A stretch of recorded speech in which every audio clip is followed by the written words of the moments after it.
Assalamualaikum warahmatullahi wabarakatuh. Salam sejahtera bagi kita semua.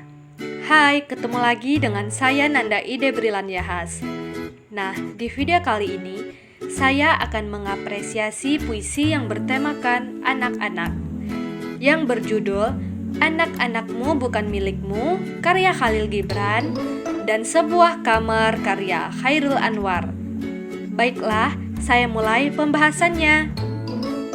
Puisi Anak-anakmu Bukan Milikmu, karya Khalil Gibran.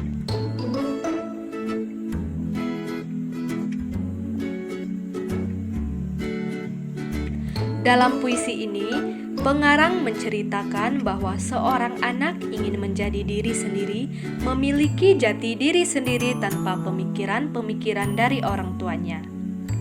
Karena seorang anak bukanlah generasi yang meneruskan pemikiran-pemikiran orang tuanya, melainkan anak sebaiknya adalah generasi pengubah yang mengubah pemikiran orang tuanya dan mereka sesuaikan dengan perkembangan dan perubahan zaman yang ada pada masa depan anak itu sendiri. Orang tua hanya memberikan arahan dan bimbingan, tetapi bukan memaksakan keinginan dan pemikirannya. Oleh karena itu, kreativitas dari anak akan muncul apabila orang tua mampu memberikan bimbingan dengan baik. Semua hal itu merupakan kuasa dari Yang Maha Kuasa.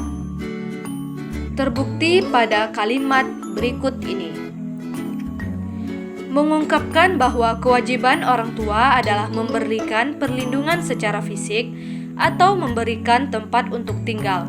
Tetapi orang tua tidak bisa memaksakan semua keinginannya atau harapannya, apalagi untuk hal yang berhubungan dengan pemaksaan kehendak.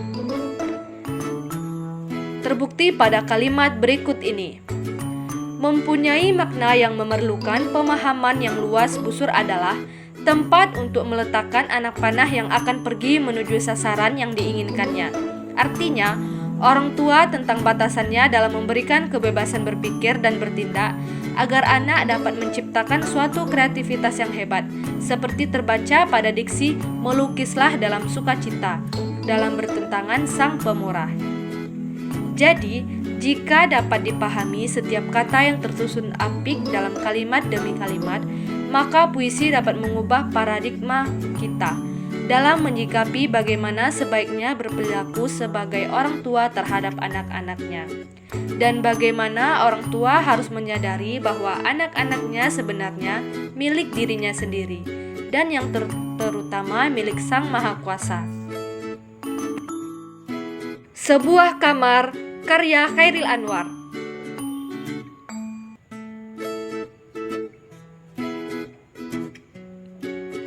Melalui tokoh aku, Chairil Anwar ingin menggambarkan kemiskinan.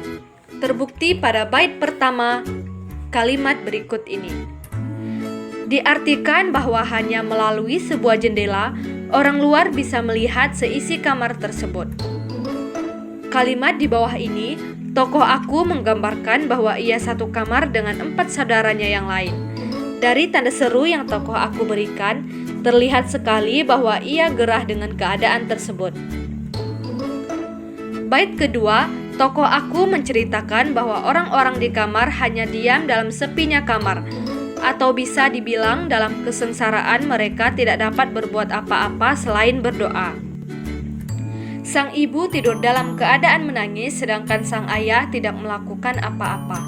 Bait ketiga, tokoh aku menggambarkan bahwa kamar yang dihuni banyak orang seharusnya menjadi ramai.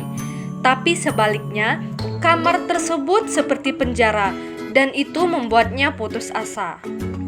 Tokoh aku meminta saudara lagi kepada orang tuanya, tetapi orang tuanya menjawab bahwa kamar yang mereka tempati terlalu sempit untuk ditambah anggota lagi. Dalam keadaan yang susah, tokoh aku masih ingin menambah kesusahan lagi. Dengan kamar berukuran 3x4 yang telah dihuni 7 orang, yaitu anak dan kedua orang tuanya. Tokoh aku masih meminta 1 adik lagi. Dapat disimpulkan bahwa keadaan mereka, tokoh aku, ibu, bapak, dan 4 saudara yang lain berada di dalam kesengsaraan, Itu terlihat dari bait terakhir dan kedua. Mereka hidup di sebuah tempat kecil dan mereka tak bisa berbuat apa-apa selain berdoa. Sekian dari pembahasan saya mengenai mengapresiasi puisi yang bertemakan anak-anak, yang berjudul Anak-anakmu Bukan Milikmu karya Khalil Gibran dan Sebuah Kamar karya Khairil Anwar. Mohon maaf jika ada kesalahan dalam penilaian dan perkataan yang saya sampaikan. Saya ucapkan terima kasih. Wabillahi taufiq wal hidayah. Wassalamualaikum warahmatullahi wabarakatuh.